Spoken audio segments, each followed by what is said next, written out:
Hello and welcome back, everyone, to a second Happy Wednesday where we don't have our mic turned off. Today we are going to be going over Tinto Talks number 77, which is going to be discussing the UI and the UI changes in the upcoming game with codename Project Caesar. As you guys may have heard slash seen, the game is going to be releasing on November 4th, and so let's start getting into it here. Hello and welcome, everyone, to another Happy Wednesday where we talk about the features for Europa Universalis 5, which you may be aware of, has a release date of November 4th. Johan is, of course, back. He's out of the trunk. They let him out, and now he's doing Tinto Talks yet again. By the way, the game is also on pre-order, and so if you have been enjoying the EU5 videos that we've been making for some time, you can use our promo code. There's not a discount for it. You can follow the link down below and go to the Europa Universalis section, go to pre-order, put it into your cart, and then once it's in your cart, you can put in the code GENERALIST in all caps, and what this will do is this will give us 12% of the sale. Again, just to be clear, there is no discount, but this is a way you can help out the channel if you are going to be pre-ordering anyways. Also, a lot of other content creators will be getting a code, so if you like someone else more than us, I would recommend waiting and or asking them if they have a code. And also, since Paradox is of course paying this out, if you want Paradox to get all of the money, all those buckets of ducats, you can instead just not use a code, and that will be preferable from their perspective. With that said, let's get into it. Today we will be going through a few UI building blocks we use in EU5, where some of the blocks are ones you are familiar with and some are completely new. Tooltips, of course, is the most ubiquitous thing in these games these days. The first thing you do when you open a Paradox game is you go to the settings and you go to the tooltip settings and you decrease all the amount of time that it takes for a tooltip to pop up, and that way you can get them right away, pump them into your veins type of thing. First of all, the Paradox Classic, the tooltip. Without the tooltip, we would be lost and inconsolable. I suspect that the games would not even be remotely playable. It would be like playing Dwarf Fortress for the first time, where you have no idea what anything does, and it's not that approachable, although Dwarf Fortress has a new UI, so maybe that's not going to be the case. But this game is not different in this aspect. But we have taken a few extra steps to make it even better. We have been basing our tooltip design heavily around the nested tooltip system used in Crusader Kings 3. As this is a bit complex, we try and clarify a fair bit of words and what they mean in our game. Those words, when we internally call them game concepts, are colored blue and can be tooltipped, giving a small explanation for them. So all of these words can be tooltipped. We take a look at the tooltip for advanced, we see the tooltip for research and age, we can highlight these as well and get another nested tooltip. And we are going to see what a hint is, which I think is one of the kind of features that is now present that makes this, even though this is a very complicated game, one of the easier games to learn. As we have often seen, as we often have values with a lot of sources impacting them, they become harder to read. But in EU5, we have switched to using tables in tooltips whenever. And so here we have a table that is telling us how trade range is impacted. Now, we're going to have a little bit of an aside, because we had an aside in the last time we recorded this video, before it was so rudely interrupted by the fact that our mic was off, and that is trade range is incredibly important in EU5. It's just very, very, very strong, particularly in the early game. Then it kind of falls off, but what it is that it allows you to trade further and further, which has kind of two really big impacts. The first is, very often you will be in a market where there is a glut of a particular good. When there's way too many sell orders of good, when there a ton that's produced and not enough demand, the price of the good will fall, and that means the tax base you are getting from producing the good will be reduced greatly. Think, for example, Russia produces a lot of furs. There's a ton of furs in Russia.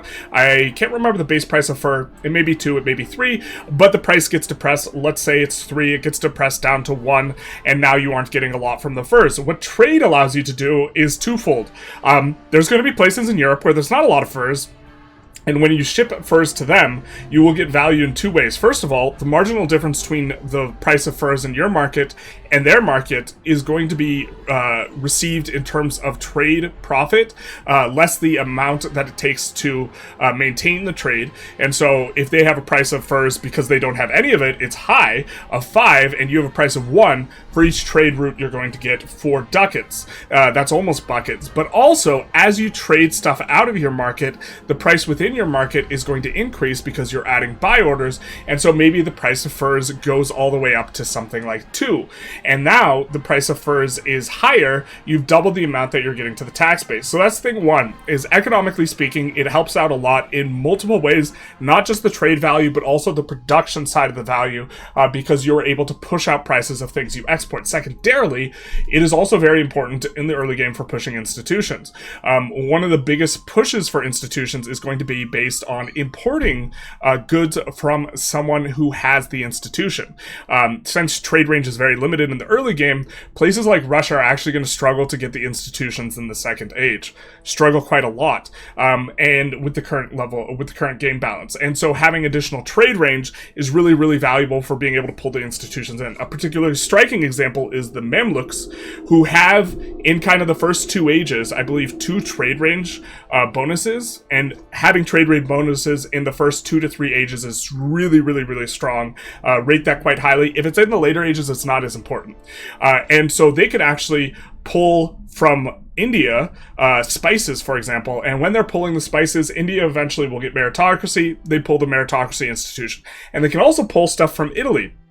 And so they can gain access to all the European institutions, and what they can even do is arbitrage, buying spices in India and then selling them in Italy, where Italy is going to have virtually no access to pepper, and so you can arbitrage goods through as well as a result of having trade range before everything becomes a lot more global. Even when stuff becomes global, you can still arbitrage, but it's going to be a little bit more difficult because other people can make use of those trade routes, so you have to gain control of the markets. But all of this is to say that trade range is an absolutely insane modifier in the early game specifically, and also if you are just not on top of Italy, basically, it is going to be one of the more important modifiers for allowing you to gain access to institutions, unless you want to do something cheesy like conquer pieces of Italy when you're like in Africa, just for the purposes of gaining institutions or something like this.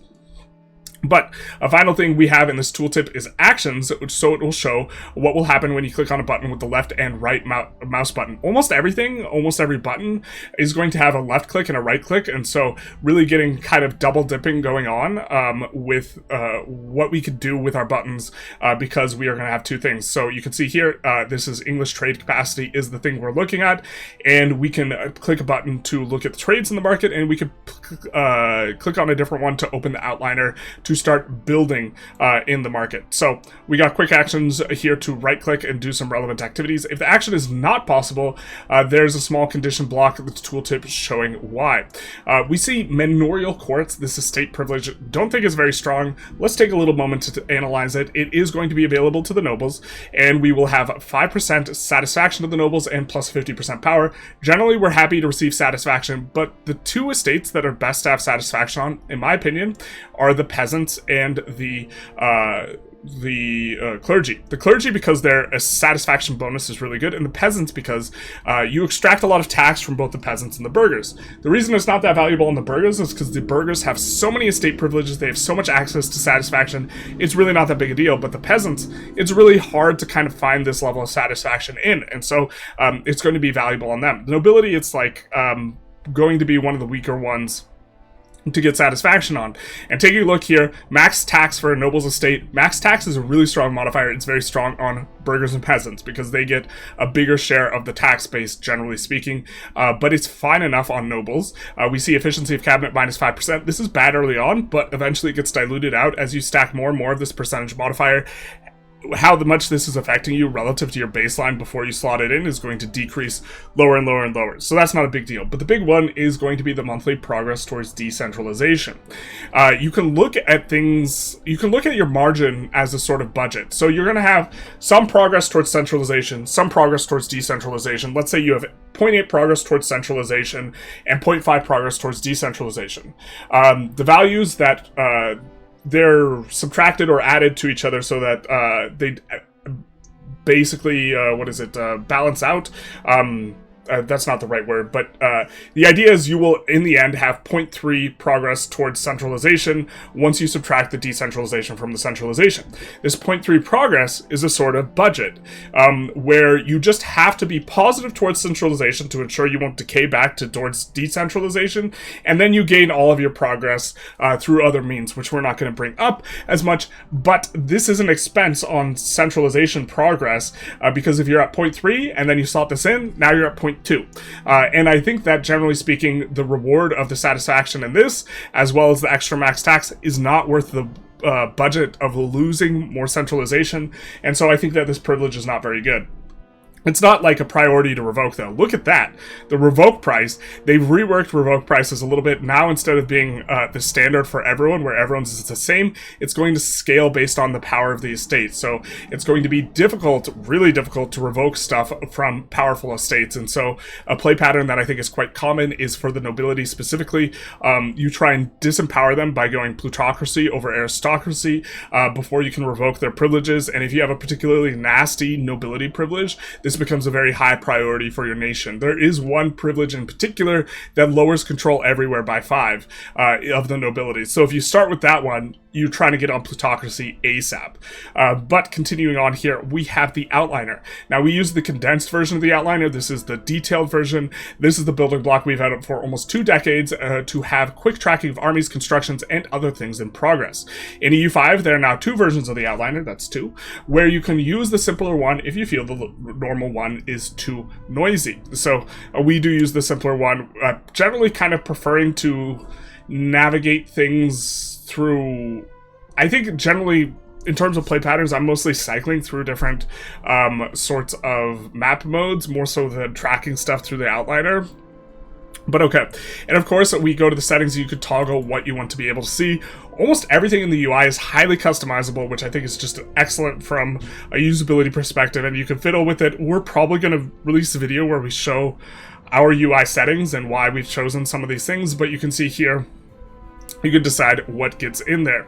We also have right-click menus, which dramatically reduce clicking. In particular, whenever we're declaring a war, we're almost always using the right-click menu, and it cuts the amount of clicks you have to take in like half.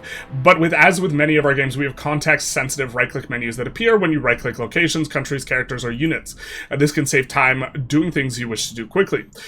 This, I think, improve relations is, also one you can do through there.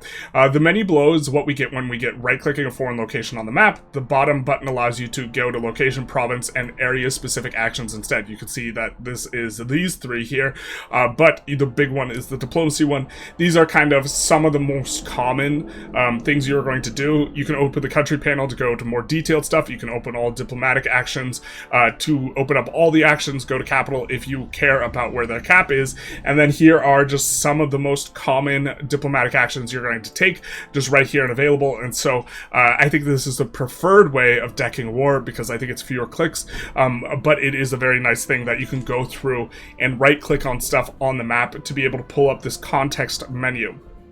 When right-clicking a unit, you get a menu like this, and the menu won't close if you just click a toggle. So I think toggle's the settings, and I think holding down is like another setting.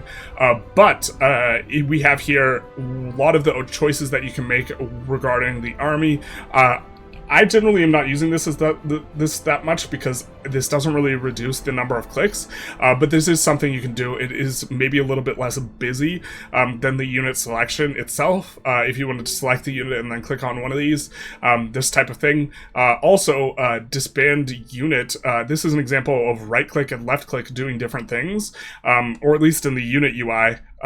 Where left-click will disband all the levies and right-click will disband the entire unit. We have alert. One thing we have been using in our grand strategy games for a long time is the alert system. We first introduced the Revolutions DLC for the original Victoria 3 almost 20 years ago. In EU4, we had 3 different colored alerts, but here we have added 3 new colors. The orange alert is between the yellow and the red in danger. Generally speaking, we kind of just ignore the yellow ones for the most part, unless we know it's a specific one we really particularly care about.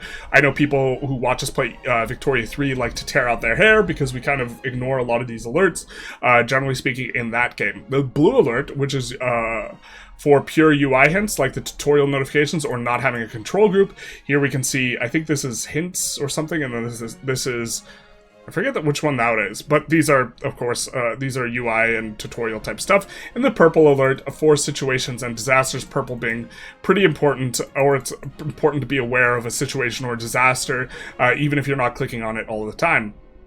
And that will just stay at the top until the situation or disaster is resolved.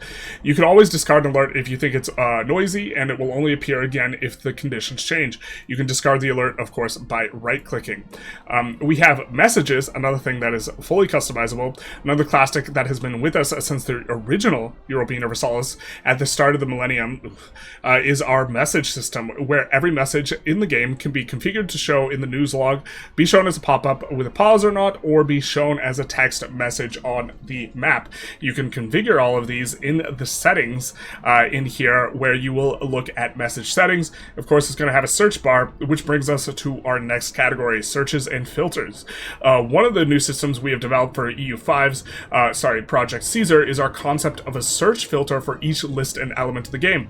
The search bar allows you to search for anything in the list, like listing buildings with specific modifier, or finding something with a partial name match.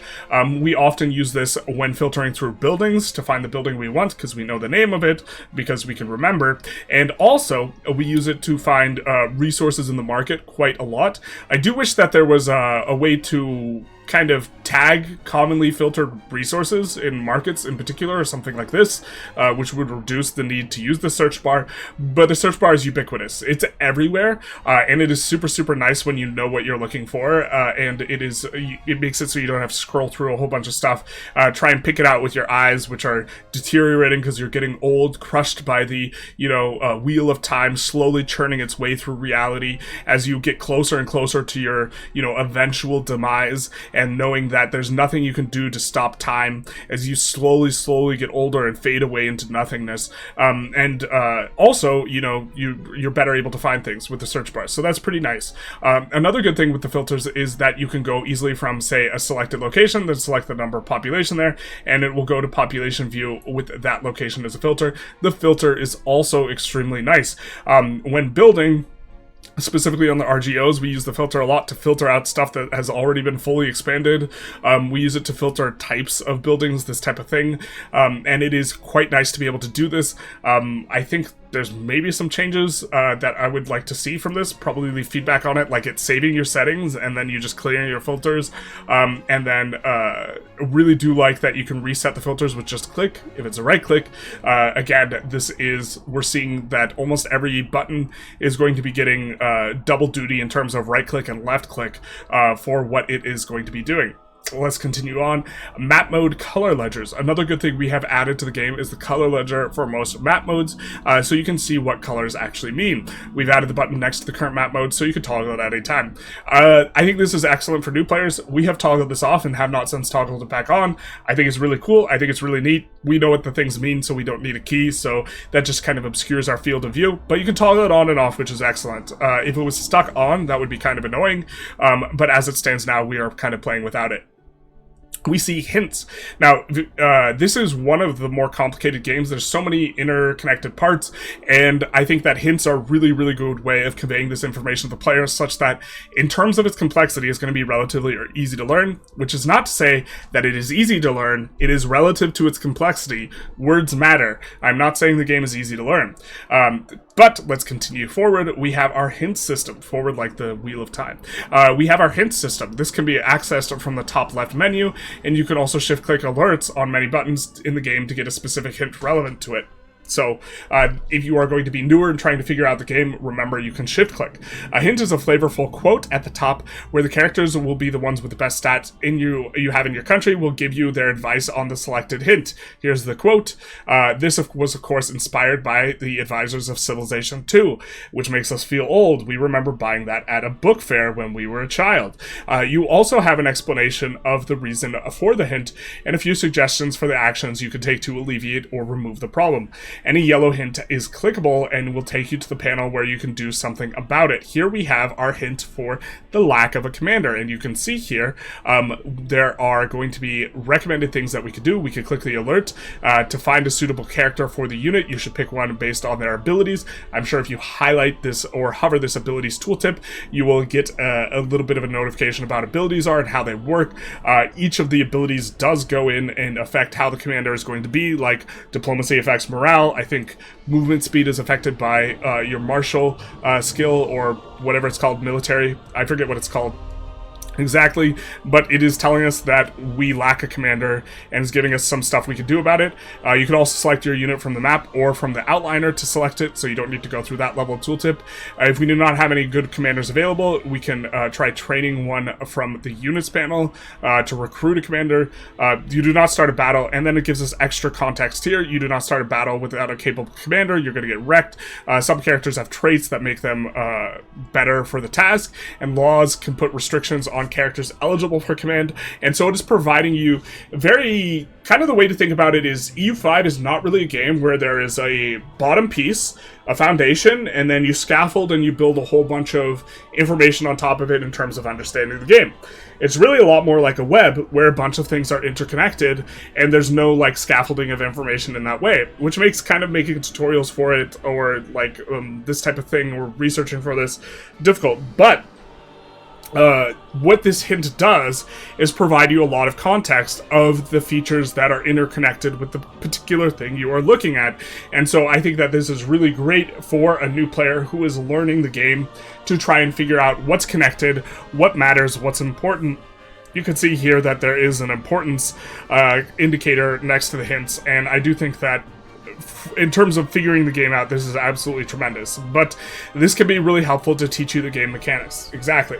And that's all for today. This was the second Happy Wednesday we've done, because the first one we recorded without a mic. I hope that helps to understand how we've been building the UI system of the game to be as helpful for the players possible and make them robust in the long term. Also remember, you can pre-purchase Europa Universalis 5 now. And so you can go to their website or you can go through Steam. But if you wanted to support the channel, again, we're going to be plugging this quite a bit these days, you can go to their official website and use the code generalist in all caps. This will not give you a discount, but it will send a bit of the money or a bit of the sale our way, which would be very much appreciated. We will have a link to the website down below. You can click that link, and I think we get extra credit for the click on the link, but I think it's just about the sales. I don't really know exactly how that works. This is our first time having an affiliate code. But anyways, I hope you enjoyed the video. If you did, please feel free to like, comment, subscribe, hit the notification bell, do all the YouTube stuff. And other than that, oh, by the way, Bloodlines is also coming out in October. And other than that, have a happy Wednesday.